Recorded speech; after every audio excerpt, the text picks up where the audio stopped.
Teman-teman media sudah siap ya? Terima kasih. Bismillahirrahmanirrahim. Assalamualaikum warahmatullahi wabarakatuh. Selamat siang, shalom, salam sejahtera bagi kita sekalian, Om Swastiastu, Namo Buddhaya, salam kebajikan. Rekan-rekan media yang saya hormati, sekali lagi kami ucapkan terima kasih atas perhatiannya, turut dapat berhadir di kegiatan press conference kali ini. Dan kami mohon maaf, ada beberapa hal yang membuat rekan-rekan menunggu, dan secara teknis kami mempersiapkan kegiatan ini. Rekan-rekan, pada hari ini, tepatnya hari Selasa, tanggal 7 April, 7 Mei 2023, pada tanggal 7 Mei 2024, kami akan melakukan kegiatan press conference dari Barreskrim Polri. Dalam hal ini dilakukan oleh Direktorat Siber, oleh Bapak Direktur, dan kemudian juga berkolaborasi, sinergi. Di sini juga ada dari Satker Divubinter, kemudian juga dari lembaga terkait stakeholder, yaitu dari imigrasi. Rekan-rekan, press conference yang kami sampaikan kali ini terkait dengan kegiatan manipulatif data. Tentunya hal ini menjadi komitmen dan konsisten Polri untuk melakukan kegiatan-kegiatan yang bersifat baik preemptif, preventif, termasuk salah satunya di sini adalah kegiatan penegakan hukum yang dilakukan oleh Direktorat Siber. Maka untuk hal tersebut kami akan mempersilakan kepada Bapak Direktur menyampaikan terkait dengan pengungkapan tindak dugaan tindak pidana kali ini. Kami persilakan kepada Bapak Direktur. Assalamualaikum warahmatullahi wabarakatuh. Selamat siang, salam sejahtera bagi semua. Pertama kita panjatkan puji syukur kehadirat Allah Subhanahu wa taala. Siang hari ini kita masih diberikan kesehatan dan kesempatan hadir di tempat ini dalam rangka rilis terkait dengan pengungkapan kasus oleh Direktorat Cyber Barreskrim Polri.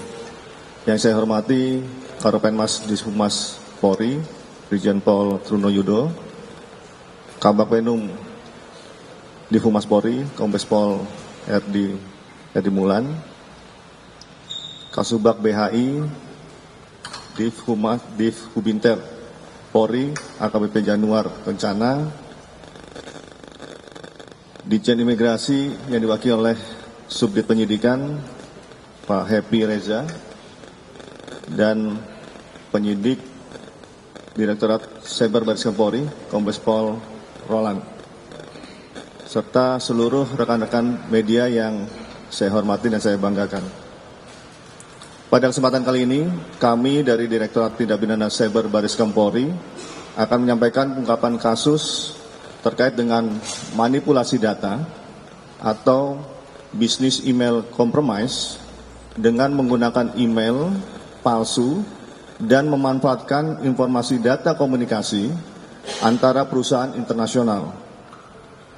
Yang kami ungkap berdasarkan surat dari INSIBI Singapura yang ditindaklanjuti oleh Divhubinter Polri untuk diteruskan kepada kami dalam rangka melakukan penyelidikan dan penyidikan kasus tersebut yang dituangkan dalam laporan polisi A12 8 Romawi SPKT pada tanggal 18 Agustus 2023. Mendasari dari surat tersebut, maka Kepolisian Singapura membuat laporan setelah mendapatkan informasi dari korban kepada NCB, Interpol, Polri, dan kami menindaklanjutinya dengan rujukan hal tersebut.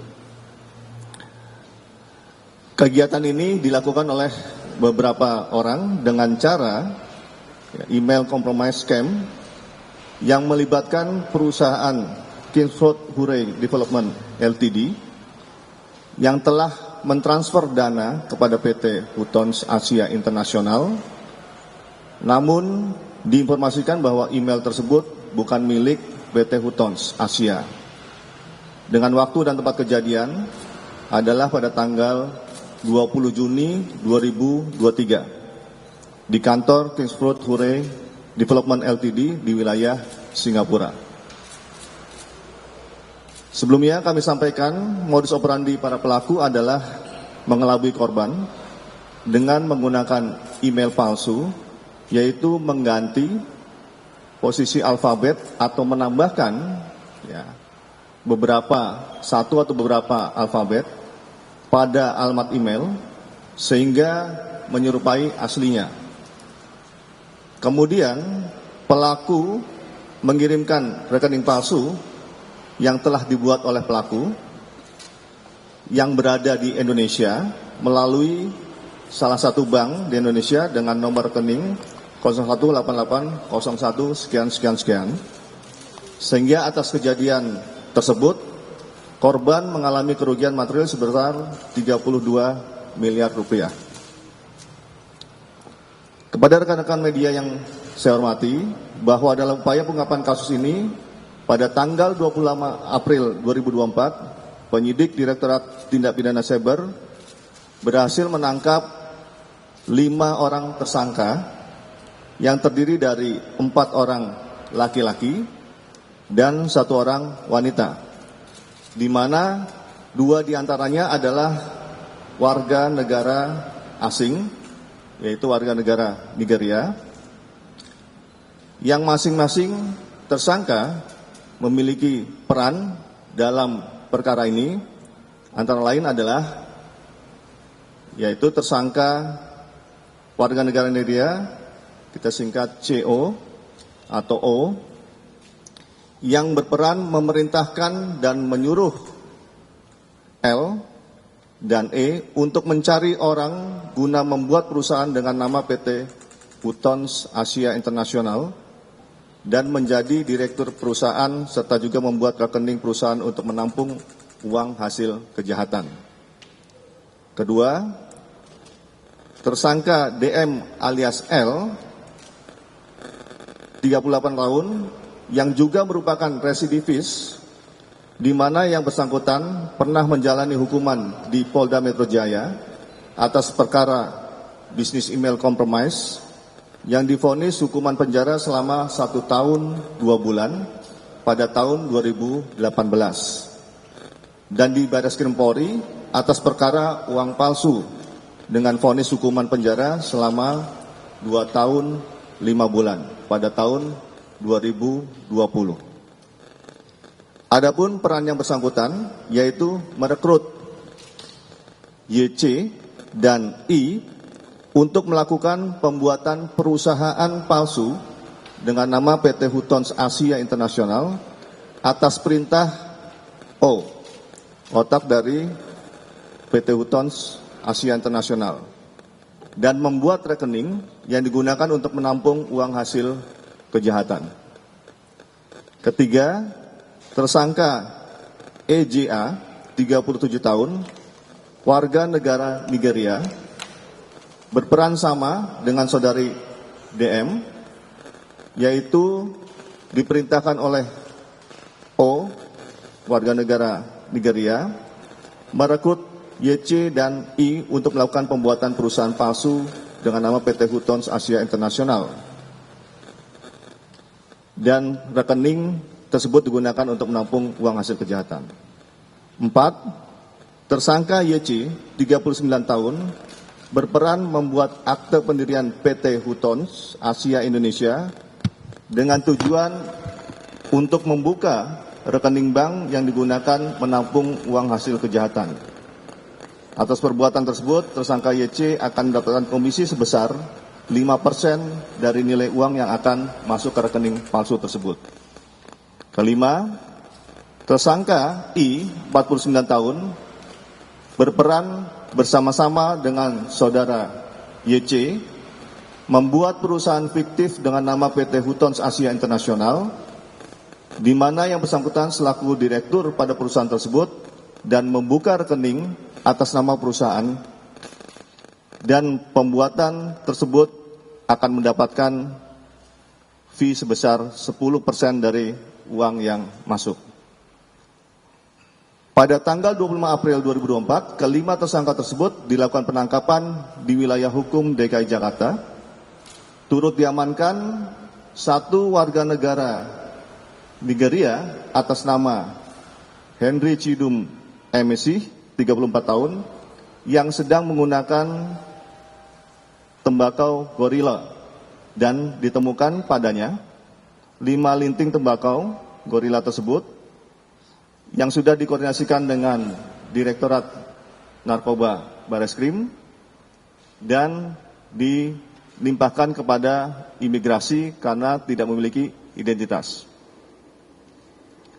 Kelima tersangka tersebut telah dilakukan penahanan sejak tanggal 26 April 2024 dan terhadap satu warga negara Nigeria sudah diserahkan kepada pihak imigrasi untuk diproses lebih lanjut. Penyidik juga sedang melakukan pencarian terhadap satu orang warga negara Nigeria berinisial S yang berperan melakukan aktivitas hacking dan komunikasi dengan perusahaan Kingsfruit Hure Development Ltd. Dan dari hasil penggeledahan pada saat penangkapan, penyidik telah melakukan penyitaan barang bukti berupa uang sejumlah 32 miliar rupiah, 4 buah paspor, 12 unit handphone, 1 unit laptop, 1 unit flash disk, 5 buku tabungan, dan 20 buah kartu ATM. Dan juga telah dilakukan pemeriksaan terhadap 7 saksi dan 5 orang ahli untuk memperkuat dalam penyidikan perkara ini. Terhadap para tersangka dijerat dengan pasal 51 ayat 1 Junto Undang-Undang Nomor 19 Tahun 2016 tentang perubahan atas Undang-Undang Nomor 11 Tahun 2008 tentang informasi dan transaksi elektronik dan atau pasal 378 KUHP dan pasal 55 ayat 1 KUHP serta pasal 82 dan pasal 85 Undang-Undang Nomor 3 Tahun 2011 tentang transfer dana dan atau pasal 3 Pasal 5 ayat 1, pasal 10, Undang-Undang Nomor 8 Tahun 2010 tentang pencegahan dan pemberantasan tindak pidana pencucian uang. Dengan ancaman hukuman pidana penjara paling lama 20 tahun penjara. Pengungkapan kasus ini berhasil diungkap dengan adanya kerjasama antara Bareskrim Polri, Interpol, serta Kepolisian Negara Singapura. Mendasari dari modus operandi yang dilakukan pada tersangka, maka kami menghimbau kepada masyarakat. Yang pertama, berhati-hati apabila mendapatkan email dari alamat yang tidak dikenal. Kedua, agar melakukan cross-check dan jangan mudah mengklik link atau tautan yang dikirim oleh seseorang yang tidak dikenal. Selalu konfirmasi kepada pihak yang melakukan atau menerima transaksi melalui komunikasi lain, dan apabila terjadi hal-hal seperti ini agar langsung menyampaikan informasi kepada pihak berwenang untuk mempercepat pengungkapan kasus tersebut. Modusnya tentunya dengan melakukan pembuatan email palsu yang menyerupai, alfabetnya menyerupai. Nah, misalnya huruf A itu akan A kecil yang ada kepalanya dengan A kecil yang tidak kepalanya. Nanti akan kami berikan contoh seperti apa sehingga itu menjadi atensi dan awareness bagi kita semua. Ini yang dapat kami sampaikan. Mudah-mudahan ini menjadi pembelajaran bagi kita semua dan kami kembalikan kepada Bapak Karopenmas. Terima kasih. Wassalamualaikum warahmatullahi wabarakatuh. Rekan-rekan di depan juga di hadapan rekan-rekan media ada dari Divhub Inter. Tentu Divhub Inter akan menyampaikan beberapa hal terkait dengan proses pengungkapan ini. Kami persilakan. Bismillahirrahmanirrahim. Assalamualaikum warahmatullahi wabarakatuh.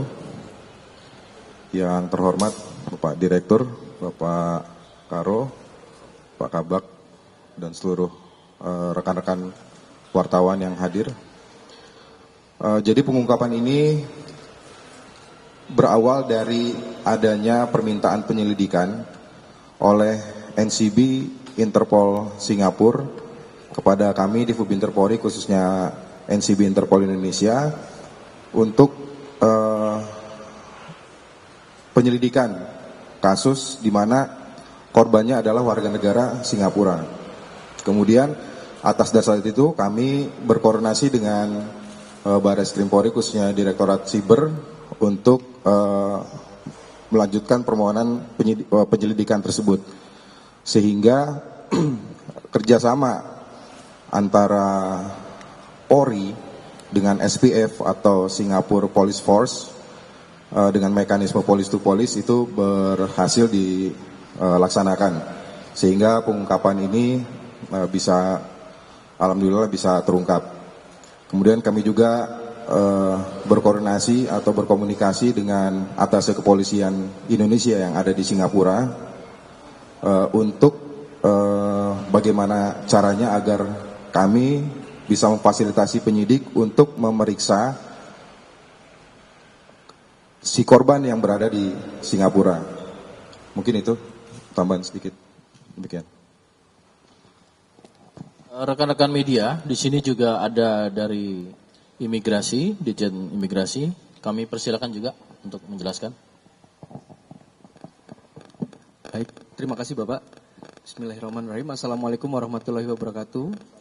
Yang terhormat Bapak Direktur, Bapak Karopenmas, kemudian dari Hubinter dan rekan-rekan penyidik serta rekan-rekan seluruh media.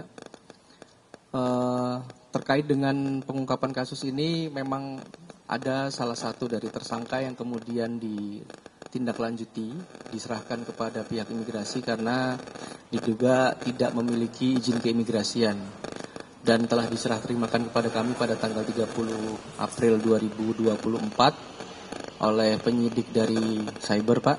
Dan setelah kami tindak lanjuti, saat ini sedang kami laksanakan pencarian dari izin dan paspornya, izin keimigrasian dan paspornya.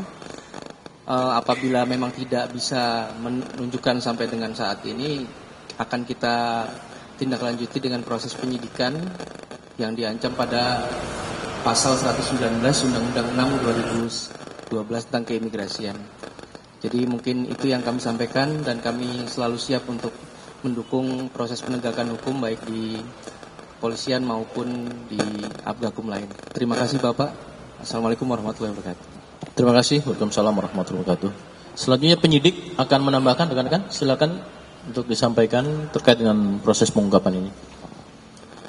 Baik, terima kasih atas waktu yang diberikan. Kami dari penyidik di Divit Cyber Barreskrim Polri menyampaikan kronologis dari pengungkapan perbuatan bisnis email kompromis yang dilakukan oleh 5 orang tersangka. Diawali dengan adanya surat dari Divubinter Polri bahwa ada pelaporan dari pihak korban, yaitu dalam hal ini Kingford, bahwa yang bersangkutan mengirimkan sejumlah uang yang seharusnya itu dikirimkan kepada PT Hutton Asia, kepada Bank UOB Singapura. Kemudian oleh pelaku dilakukan manipulasi data sehingga korban mengirimkan kepada Bank BRI yang ada di Indonesia atas nama PT Hutton Asia Internasional.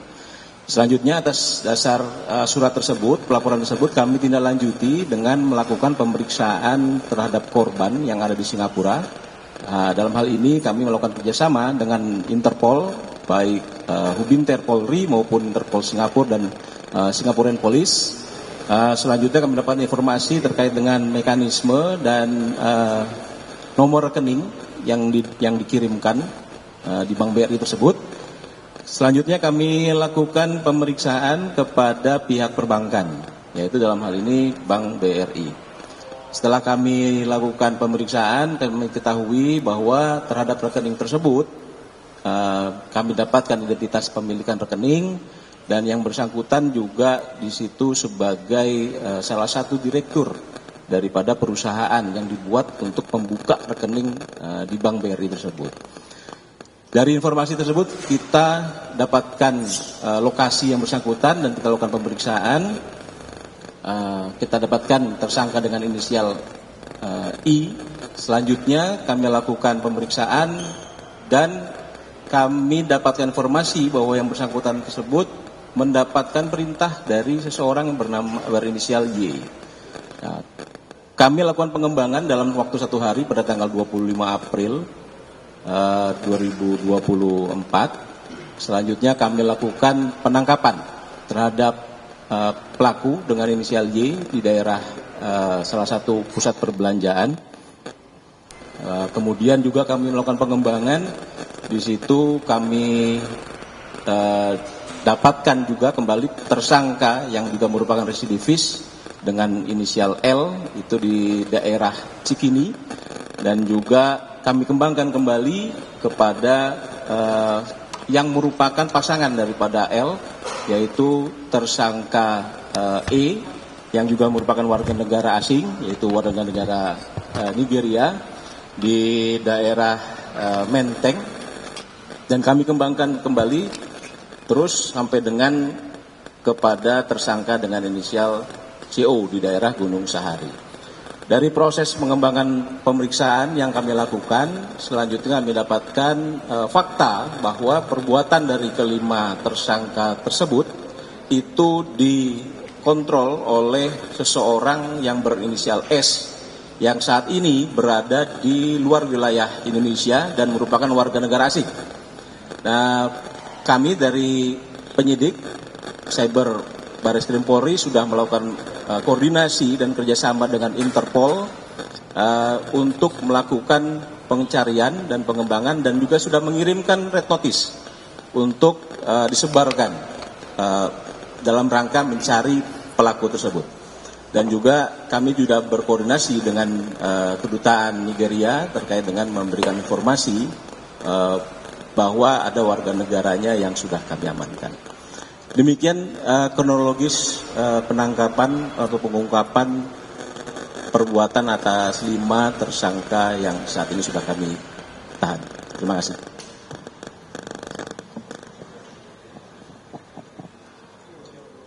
Baik, rekan-rekan, kami akan mencontohkan modus yang dilakukan oleh para pelaku.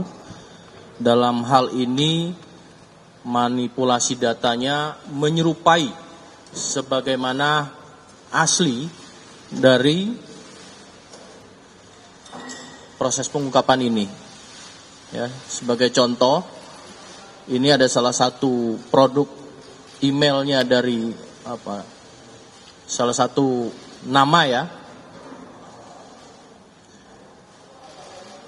Ada pembentukan huruf A, salah satu huruf A-nya ya terlihat ya, ada yang memiliki kepala huruf A kecil, namun di sini juga dengan menggunakan font huruf A kecil yang berbeda. Tetapi untuk bacaannya sekilas sama. Ini salah satu contoh ya yang dilakukan, sehingga ini menjadi bagian partisipasi masyarakat untuk betul-betul berhati-hati. Maka kami mengimbau untuk betul-betul cross check terkait dengan apabila menerima hal tersebut dan melakukan dengan sarana komunikasi yang berbeda ya. Teman-teman sebelah kiri mungkin bisa melihat ya, ini sebagai satu contoh salah satu penggunaan font sama-sama huruf kecil tapi A yang berbeda antara A yang atas dan A yang bawah pada huruf A yang keduanya ya. Baik, cukup. Terima kasih ya rekan-rekan.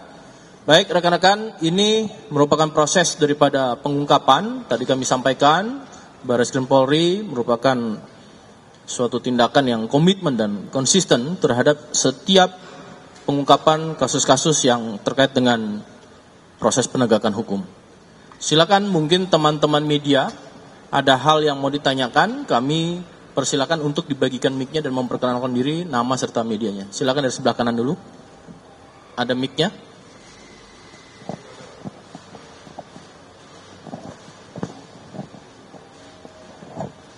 Assalamualaikum warahmatullahi wabarakatuh. Saya Ilham Pak dari Jawa Pos. Pertama-tama terima kasih atas pengungkapannya. Ini sebenarnya berhubungan dengan investasi yang juga berhubungan dengan perekonomian di Indonesia. Itu yang pertama Pak. Yang kedua, terkait modus tadi yang menyebut bahwa ada alfabet A yang berbeda, ini apakah juga terhubung dengan nama perusahaan dalam rekening yang dicantumkan oleh para korban? Apakah, kan kita tahu bahwa saat mengirim uang itu pasti ada nama perusahaannya. Apakah itu juga namanya hampir sama? Itu yang pertama, Pak. Yang kedua, pembuatan rekening semacam ini biasanya memang menggunakan perizinan perusahaan, kalau memang itu sebuah perusahaan. Nah, apakah ada masalah, Pak, dalam konteks pembuatan perizinan sehingga bisa membuat rekening atas nama perusahaan itu? Mengingat sebenarnya kalau dokumennya asli kan kita tanda tanya nih, ini perusahaannya yang fiktif atau seperti apa? Apakah ini sebuah perusahaan fiktif yang kemudian dibuat hanya untuk bisa menampung sebuah hasil kejahatan? Yang ketiga, Pak, terkait bagaimana caranya nanti korban bisakah atau tidak untuk mendapatkan uang yang menjadi hasil kejahatan mereka ini. Adakah cara itu yang kemudian bisa mengembalikan sehingga hukum ini tidak hanya memberikan kepastian tapi juga memberikan asas kemanfaatan bahwa uang hasil kejahatan dikembalikan ke korban, bukan kemudian yang seperti yang terjadi dalam beberapa kasus di mana uang kejahatan kembalinya ke negara. Begitu saja, Pak. Terima kasih banyak. Terima kasih. Ini akan Bapak menjawab melalui penyidik dan Pak Direktur, kami persilakan. Baik, saya coba menjawab tadi terkait dengan alfabet tadi. Jadi pada intinya bahwa perusahaan yang didaftarkan di Indonesia itu dilakukan dengan mekanisme yang betul, yang sah. Namun dia membuat nama yang menyerupai dengan nama perusahaan yang akan dijadikan korban. Sebagai contoh, yang ada dalam perkara ini itu yang bersangkutan menambahkan kata internasional di dalam perusahaannya. Yang aslinya itu Hutton Asia diubah menjadi Hutton, dia membuat Hutton Asia Internasional. Kemudian di dalam emailnya dia mengubah yang aslinya berupa spellingnya itu Hutton Group diubah menjadi Hutton Groups. Jadi diubah bentuk lokasi, posisi S-nya sehingga orang atau korban ini yang secara tidak awas gitu ya, dia akan melihat bahwa ini sama, perusahaan yang sama, tapi yang ada di Indonesia itu dengan mekanisme yang memang melalui mekanisme yang betul, seperti itu. Sehingga untuk namanya yang didaftarkan dan juga didaftarkan di rekening bank itu sama, seperti itu. Selanjutnya untuk masalah uang, nanti kita menunggu dari hasil putusan persidangan. Apabila nanti putusan persidangan menyatakan bahwa uang yang sudah kami sita itu menjadi hak daripada korban, tentunya ini uang akan kita kembalikan kepada pihak korban. Demikian. Baik, itu rekan-rekan. Satu lagi. Nggak ada mic ya?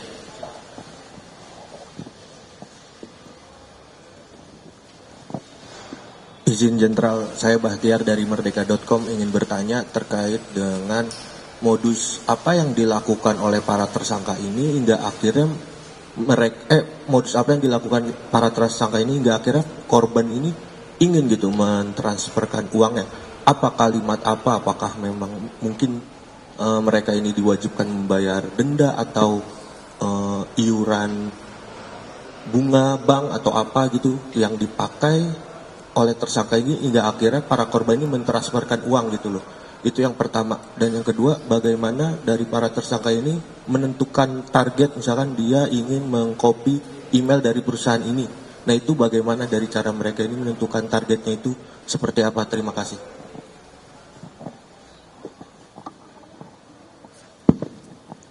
Terima kasih.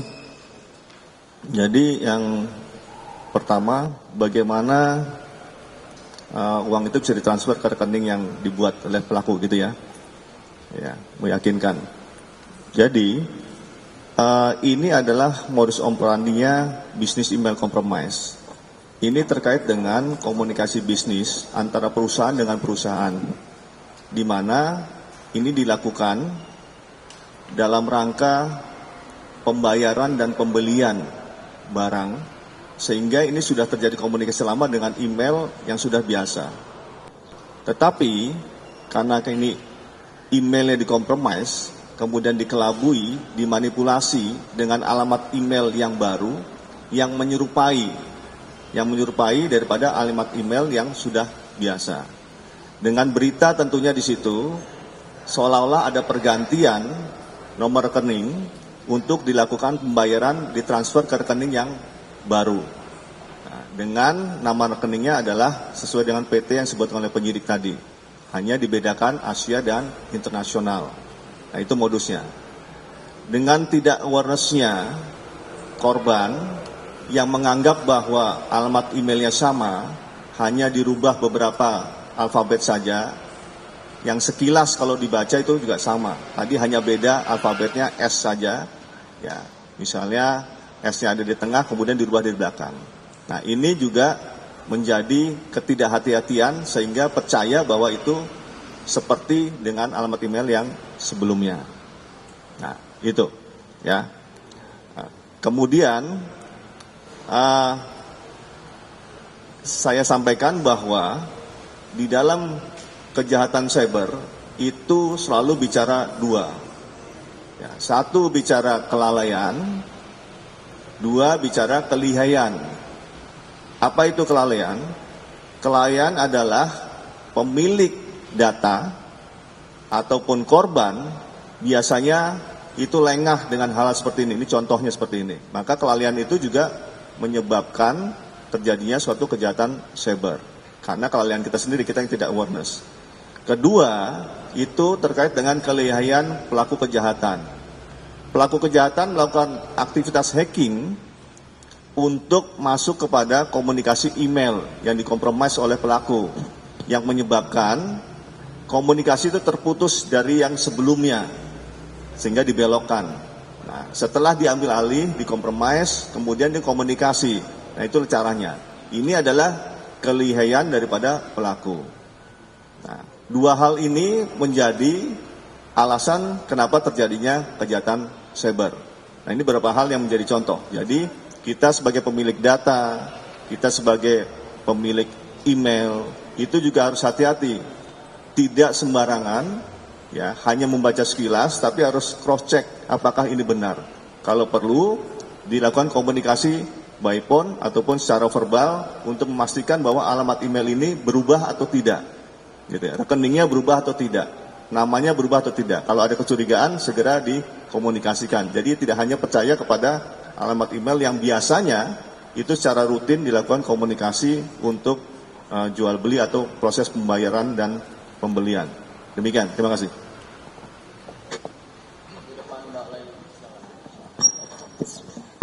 Assalamualaikum, saya Laili Pak dari kantor Berita Antara. Izin bertanya. Oke, yang pertama Pak mau memastikan korban ini individu atau perusahaan. Yang kedua, apakah mereka ini sindikat? Kalau sindikat, terus mereka sudah berapa lama beroperasi melakukan perbuatan tindak pidana ini? Terus juga apakah hanya email perusahaan Uton saja yang mereka kompromis atau ada perusahaan-perusahaan lain yang mereka kompromis gitu? Terus yang kedua, yang kesekian, tahun 2021 kalau nggak salah pernah ada pengungkapan yang sama, email kompromis juga, itu perusahaannya Korea Selatan kalau nggak salah, tapi itu antara perusahaan dengan perusahaan. Apakah mereka jaringan yang sama atau bagaimana? Itu aja. Terus yang terakhir, apakah uang kejahatan ini sudah mereka nikmati atau belum gitu? Terima kasih.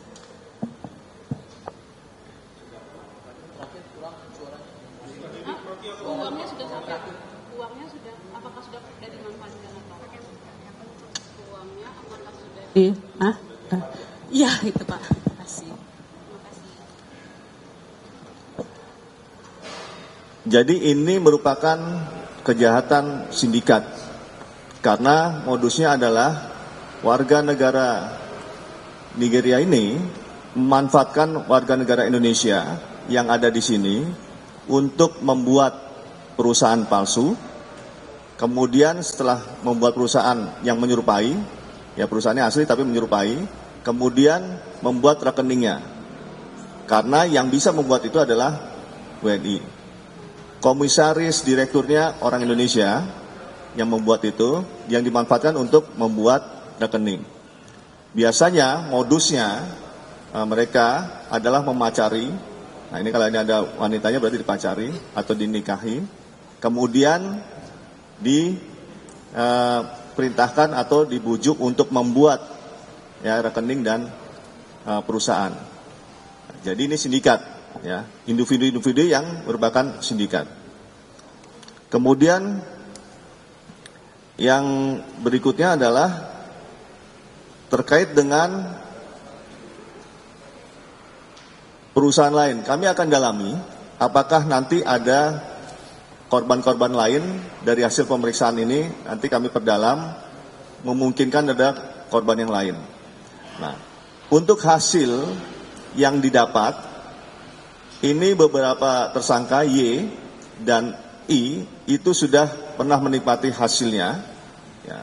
Dan ini hasil keterangan sementara memang pernah melakukan dengan kelompok yang lain, ya dengan kelompok yang lain. Artinya ini kemungkinan ada kelompok yang lain, ya. Jadi tidak hanya kelompok ini saja yang warga negara Nigeria, mungkin ada kelompok yang lain karena ini sedang kita kembangkan. Termasuk kita belum dapat yang X-nya itu, kemungkinan untuk itu. Itu ya. Nah, 2021 nanti kami dalami apakah kemungkinan ada hubungannya dengan Korea Selatan ya? Ya, yang di Korea ya. Tadi korbannya perusahaan atau individu? Korbannya perusahaan, ya perusahaan. Jadi bagian keuangannya yang dia biasa melakukan transaksi, yang ini tidak aware, yang dia lengah, kemudian dia mentransfer dengan komunikasi email yang dibelokkan. Ya. Kan tadi ada residivis ya Pak, ada 2 kali melakukan tindak kejahatan. Apakah ada sanksi tegas yang membuat efek jera agar ya tidak lagi terulang seperti yang tadi residivis? Ya, nanti putusan pengadilan atas perkara yang sebelumnya, 2 perkara itu akan dimasukkan dalam berita acara untuk pertimbangan hakim dalam memutuskan hukuman selanjutnya. Untuk satu tersangka yang tadi residivis kan, tapi untuk yang nggak ada lagi mengulang lagi efek jera gitu Pak, untuk semua. Iya, ya itu kan jadi pertimbangan. Nanti kan vonisnya bisa lebih berat. Ya, nanti tergantung hakim, nanti pengadilan memutuskan.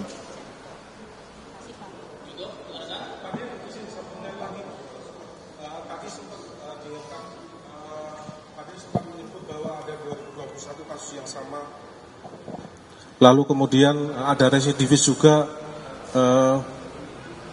Apakah sebenarnya Indonesia ini rawan untuk menjadi tempat penampungan uang terhadap dalam kasus semacam ini, kasus cyber semacam ini? Apakah salah satunya karena kemudahan untuk membuat rekening yang kemudian hanya dengan menikahi warga negara Indonesia akhirnya bisa membuat rekening atas nama perusahaan?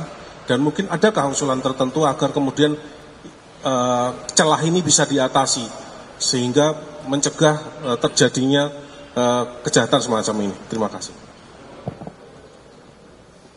Ya, kami rasa perbankan memiliki standar operasional prosedur tersendiri untuk masyarakat yang membuka rekening. Tentunya sudah ada aturan-aturannya.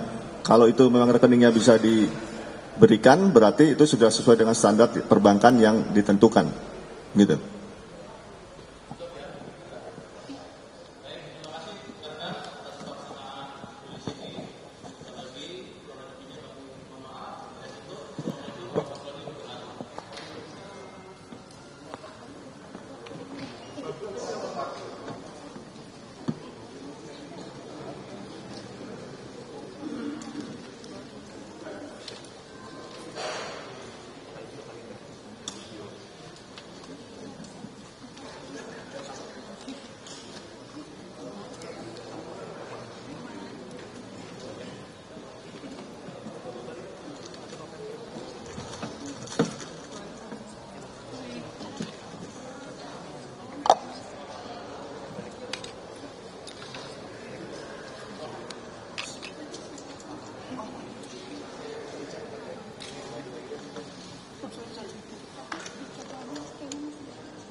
Mau mic ya?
Aish.